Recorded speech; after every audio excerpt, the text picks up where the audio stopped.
السلام علیکم ورحمۃ اللہ وبرکاتہ۔ رب اشرح لی صدری ویسر لی امری واحلل عقدۃ من لسانی یفقہوا قولی۔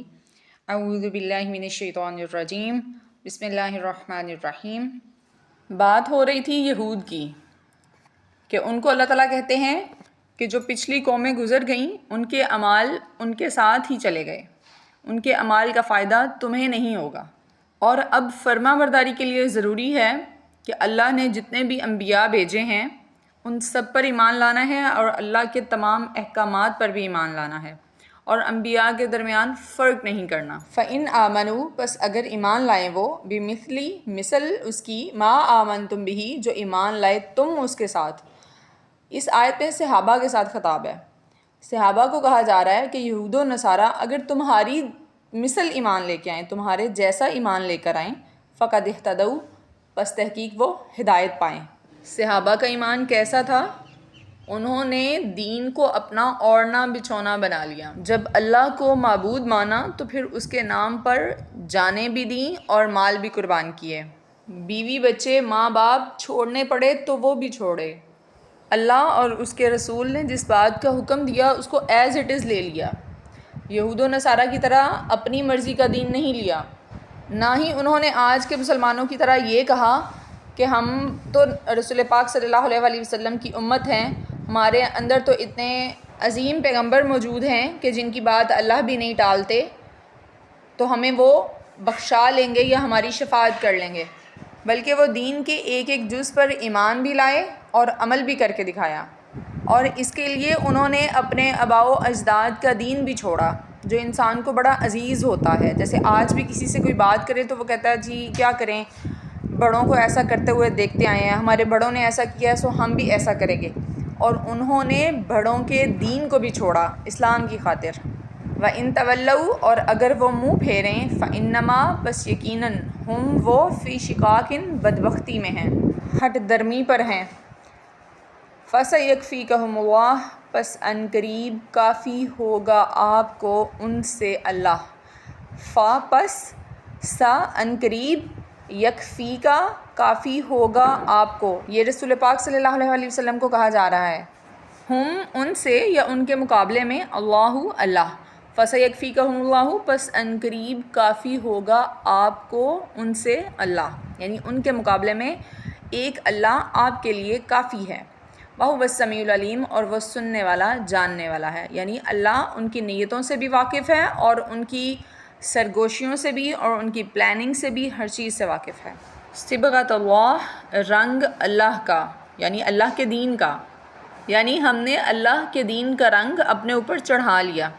آپ نے بسم اللہ پڑھی تھی تو بسم اللہ کے شروع میں نے آپ کو ایک بات بتائی تھی کہ وہاں پر اشرعوا کا لفظ محذوف ہے، چھپا ہوا ہے، یعنی شروع کرنے کی عربی بسم اللہ کے اندر موجود نہیں ہے بلکہ چھپی ہوئی ہے۔ اسی طرح یہاں پر ہم نے چڑھا لیا کی عربی چھپی ہوئی ہے۔ صبغۃ اللہ، اللہ کے دین کا رنگ، یعنی ہم نے اللہ کے دین کا رنگ اپنے اوپر چڑھا لیا۔ ومن احسن، اور کون شخص زیادہ اچھا ہے، من اللہ، اللہ سے، صبغۃً، رنگ میں، یعنی اللہ کے رنگ سے بہتر کس کا رنگ ہو سکتا ہے۔ وَنَحْنُ لَهُ عَابِدُونَ، اور ہم اسی کے لیے یعنی اللہ کے لیے عبادت کرنے والے ہیں۔ اس آیت کا پس منظر یہ ہے کہ یہودی مذہب میں جب کوئی داخل ہوتا تو وہ اسے غسل دیتے اور کہتے کہ اس کے سارے گناہ دھل گئے ہیں، اور جب کوئی عیسائی مذہب میں داخل ہوتا تو وہ جب اسے غسل دیتے تو اس میں زرد رنگ بھی ملا لیا کرتے۔ تو اللہ نے اس کے بارے میں فرمایا کہ جتنے مرضی رنگ ملا لو، رنگ تو صرف اللہ کا ہی ہے نا، یہ ظاہری رنگ زرد رنگ ہو یا سرخ رنگ ہو، سبز ہو یا پیلا ہو، اس سے فرق نہیں پڑتا۔ فرق اس بات سے پڑتا ہے کہ تم اللہ کی بندگی کتنی کرتے ہو، اور ہم صرف اور صرف اللہ کی بندگی کرتے ہیں اور اللہ کا ہی رنگ اختیار کرتے ہیں۔ قل، کہہ دیجئے، اتحاجوننا، کیا تم جھگڑا کرتے ہو ہم سے، فی اللہ، اللہ کے بارے میں، وَهُوَ ربنا، اور وہ ہمارا رب ہے، ربکم، اور تمہارا رب ہے۔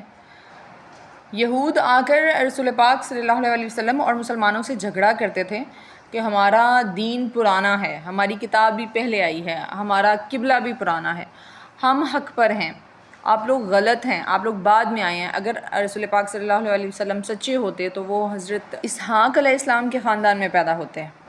تو اللہ نے کہا کہ ان سے کہہ دیجئے کیا تم اس اللہ کے بارے میں جھگڑتے ہو جو تمہارا بھی رب ہے اور ہمارا بھی رب ہے، ہم سب اسی کے پاس جانے والے ہیں۔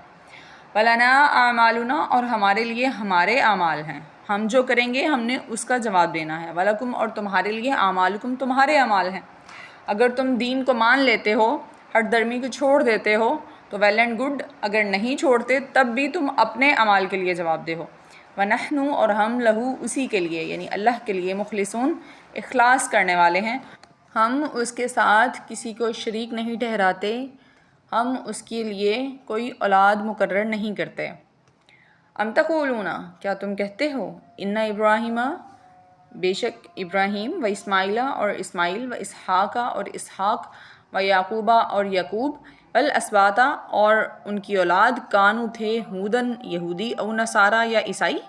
اس آیت میں پھر اہل کتاب سے یعنی یہود و نصارہ سے سوال ہے کہ کیا تم یہ کہتے ہو کہ یہ سارے انبیاء اور ان کی اولاد یہ عیسائی یا یہودی تھے؟ حالانکہ موسیٰ علیہ السلام جو ہیں وہ حضرت یوسف علیہ السلام کے بھی تقریباً 400 سال کے بعد آئے ہیں، تو ان کے آباء و اجداد کس طرح سے یہودی یا عیسائی ہو سکتے تھے؟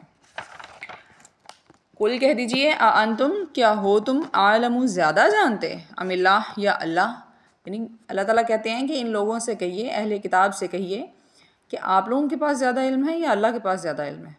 ومن ازلم، اور کون شخص زیادہ ظالم ہے، ممن، اس شخص سے، کتما، جس نے چھپائی، شہادتاً، گواہی، عندہ، جو اس کے پاس ہے، من اللہ، اللہ کی طرف سے، یعنی اللہ کی طرف سے ان کے پاس یہ شہادت موجود ہے، ان کے پاس اس بات کی گواہی موجود ہے کہ حضرت ابراہیم، حضرت اسماعیل، حضرت اسحاق، حضرت یعقوب اور ان کی اولاد یہ سارے کے سارے حنیف تھے، یہ سارے کے سارے مسلم تھے، ایک اللہ کو ماننے والے تھے، ان میں سے کوئی بھی یہودی یا عیسائی نہیں تھا، لیکن اس کے باوجود بھی وہ یہ بات کہتے ہیں کہ یہ سب انبیاء یہودی یا عیسائی تھے۔ وَمَا اللَّهُ، اور نہیں ہے اللہ، بغافل، غافل، اما، اس چیز کے بارے میں، تعملون، جو تم عمل کرتے ہو۔ تلک امتن، یہ ایک امت تھی، قد خلت، تحقیق گزر گئی، لہا، اس کے لیے، ما کسبت، جو کمایا اس نے، ولکم، اور تمہارے لیے، ما کسبتم، جو کمایا تم نے، ولا تسألون، اور نہیں تم سوال کیے جاؤ گے، اما، اس چیز کے بارے میں، کانو، تھے، یعملون، وہ عمل کرتے، یعنی تم سے پہلے گزرے ہوئے لوگ جو عمل کرتے تھے، اچھے کرتے تھے یا برے کرتے تھے، اس کا سوال تم سے نہیں کیا جائے گا۔ یہ آیت پھر دوبارہ یہود سے خطاب کر رہی ہے، اور عیسائیوں سے بھی، اور بلکہ مسلمانوں سے بھی، اور اس آیت کو دوبارہ یہاں پر لانے کا مقصد تنبیہ کرنا ہے کہ نجات کے لیے، آخرت کے اندر نجات کے لیے انبیاء یا پھر گزرے ہوئے نیک لوگوں پر بھروسہ کرنا ٹھیک بات نہیں ہے۔ وہ جو عمل کر رہے تھے وہ اپنے لیے کر رہے تھے، تمہارے لیے نہیں کر رہے تھے۔ ان کے عملوں کا سوال ان سے ہوگا، تمہارے عملوں کا سوال تم سے ہوگا، اور تم اپنے عملوں کی سزا یا جزا خود پاؤ گے۔ وآخر دعوانا ان الحمد للہ رب العالمین۔